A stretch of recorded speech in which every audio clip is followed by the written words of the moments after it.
Flipgrid is one of my favorite apps to use in the classroom, and it is something that us educators can use as well because it is an option for us to leave comments for our students and really keep them going if you have a substitute. I bought into this when one day I wasn't going to be there, and I was like, you know what? I'm just going to leave a grid and see if the students respond to it. And they sure did, and they actually got the directions across a little bit easier with them hearing my voice and going from there.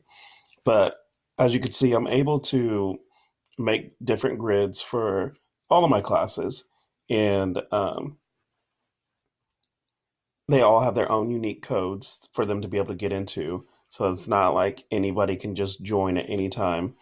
But I have different activities that I will put into each classroom.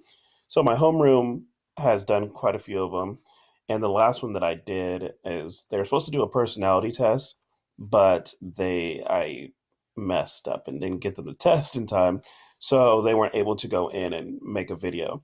But on days that I'm gone, I can have them go in. I can click on it. I can see all who has replied and made a video like they were supposed to, and I can grade them off of all of these things. And it's pretty cool because you can go in and um, I can give directions, introduce yourself in 90 seconds or less, share something that makes you smile, and the students will go in and do so. And they have a fun time dealing with all the stickers and everything at the end and stuff like that. And then for my classes, I can go in and make an assignment, and like I did a Maniac McGee assignment, and the students were to go in, and I mean, I like it because you have to log in every single time, and so then that way you can't just be on anyone's grid and things like that. But I like it because of the restrictions that come with it, and then I can go into the actions portion of this, and I can edit this grid, and it gives me the flip code and things like that. The school email, I have to give the school email address, so then that way only students with the email addresses can access anything on the flip grid. I have it notify me every time a video is added because I have some kids who will just sit there and constantly make videos. And then I also can go and make it hidden to where students are not able to make videos anymore if they're just starting to get super annoying with their videos and just wanting to talk to me, which I mean, I totally get, but also don't need a million videos from the students throughout the week.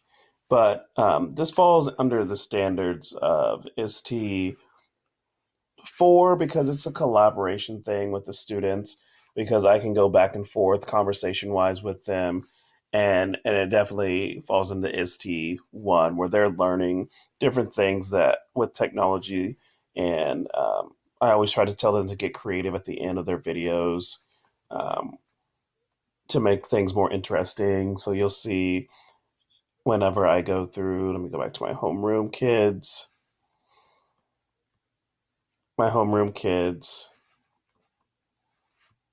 when I first started with them, would go through, or when I was gone, they take close ups, they put sunglasses on themselves. So they messed around with the stickers during that time because they all changed depending on what the season is.